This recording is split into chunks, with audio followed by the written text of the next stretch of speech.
எடுத்து படியுங்கள் சக்கர் என்ற நரகம் என்றால் என்ன என்று அல்லாஹ் சொல்லுகிறான், விவரிக்கிறான் அந்த நரகத்தை. அந்த கொடிய நரகத்திலே பாவிகளே ஏன் இணை வைத்தார்களா? இல்லை. அல்லாஹ்வை தவிர பிறர் மீது நம்பிக்கை வைத்தார்களா? இல்லை. பிறருக்கு நேர்ச்சை செய்தார்களா? இல்லை. லா இலாஹ இல்லல்லாஹ் கூறினார்களா?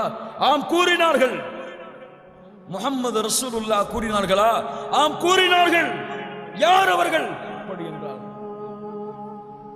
قالوا لن نكن من المصلين لن نكن من المصلين.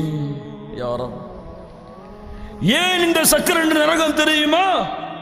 முதல் பதில், நாங்கள் இந்த பூமியில் தொழுகையாளிகளாக இல்லை.